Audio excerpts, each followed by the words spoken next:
Assalamualaikum. Good morning. On the way ako ngayon sa airport. Kami pala, ihatid nila ako kasi balik Dubai ako.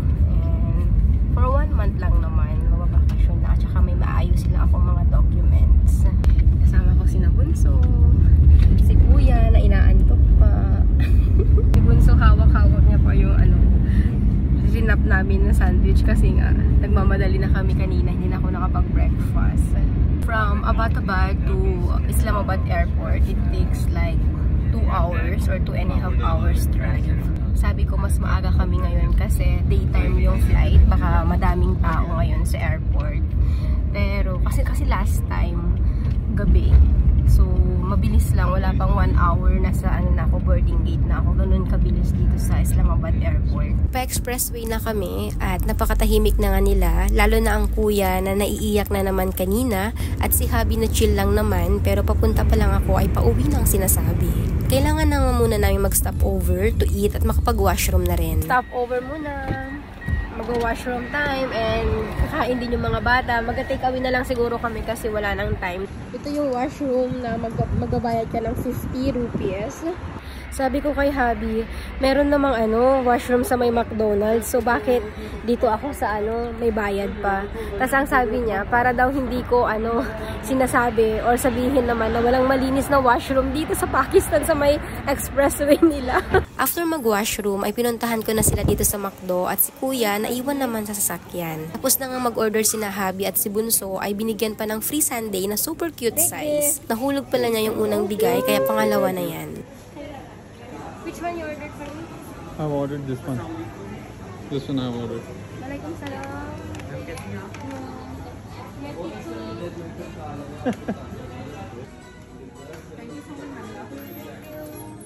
Pagkakuha ng order ay pumunta na ako ng sasakyan. Ilang minuto nga ang lumipas at papasok na kami ng airport area. Sa bungad ay may mga checkpoint at kailangan pang mag-drive ng more or less 10 minutes hanggang makarating sa mismong airport.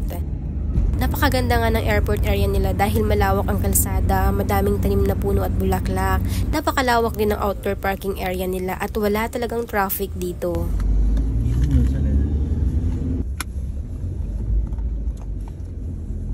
Papasok na kami at ayaw na nga maglakad ni Bunso. Si Kuya nga ang nagtulak para exercise daw niya. At mainit na rin ang klima dito sa Islamabad kumpara sa Abbottabad. At may mga iilan pa nga lang na pasahero ang papunta dito sa airport.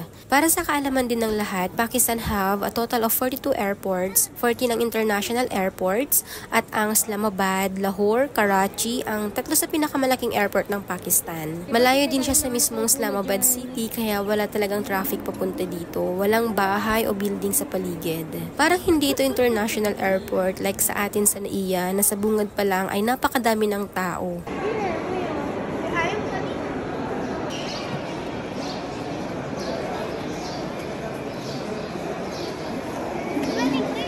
Yes, bye. देखते हैं वहाँ तक ही जाएंगे.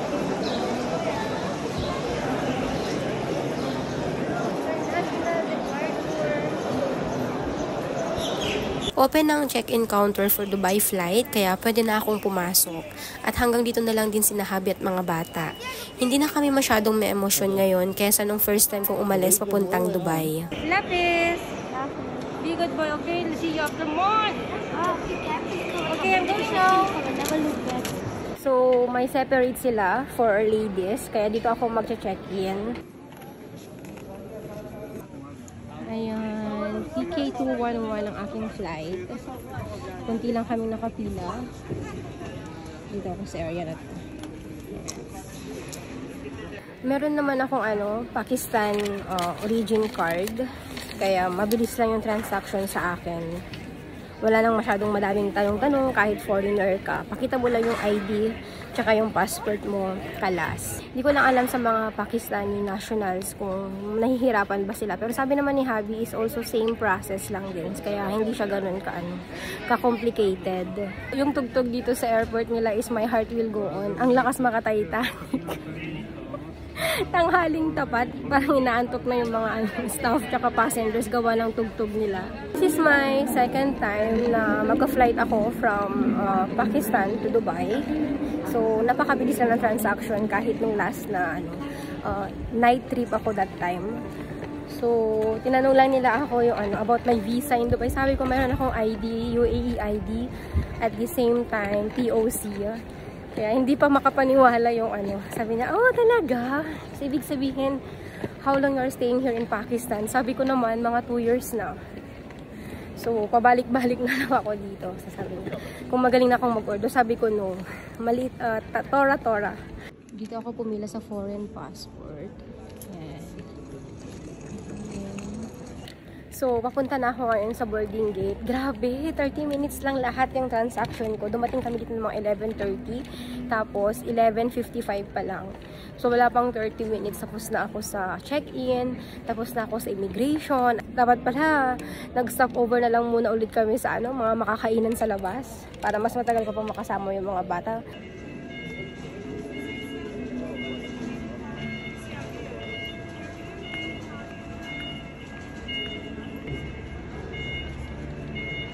So, ayan. So, meron ding charging area. And, may iba't ibang sila. Ayan. Kompleto dito. Hindi siya nakaka-stress dito sa nila, sa airport nila. Hindi katulad sa atin na grabe, kailangan 4 hours, 3 hours, ganyan. Tapos, ang haba-haba pa ng pila. So, dito is totally opposite. This is the last time calling for all those passengers who are traveling to May kasabay akong baji. Hindi kayo magkaintindihan, pero sabi ko magkasabay na lang kami. Magkatabi na lang kayo maupo.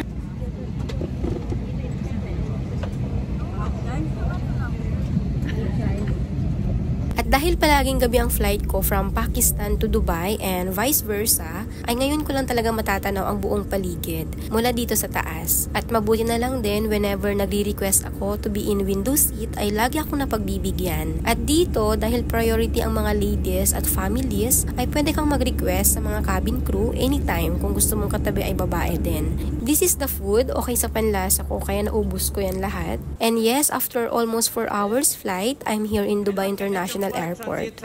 We need to ride a train mula sa pagbaba from plane papuntang immigration and mismo palabas na ng airport. Mabilis na nga lahat ang naging transaction. Medyo natagalan lang ako sa pagkuha ng luggage ko. Grabe ang bilis na ng transaction kasi may smart gate naman ako. Kaya dire-diretso lang. Pag-tap mo lang ng ng passport mo. So okay na yon. So magka-taxi na ako ngayon yan papunta sa flat kasi nag-aantay na si kapatid. So nakolekta ko na lahat ng aking luggage. Dito na ako sa exit. Pag-taxi ako. Hindi na ako nagpasundo kay kapatid. Okay, practice. Welcome, Miss Abigail. Okay lang? Ang kabala pagpakita. Ang galis na ako mo i-vlog.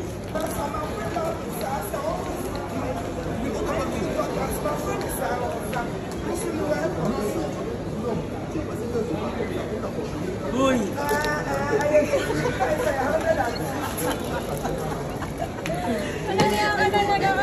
Nakakainis kayo!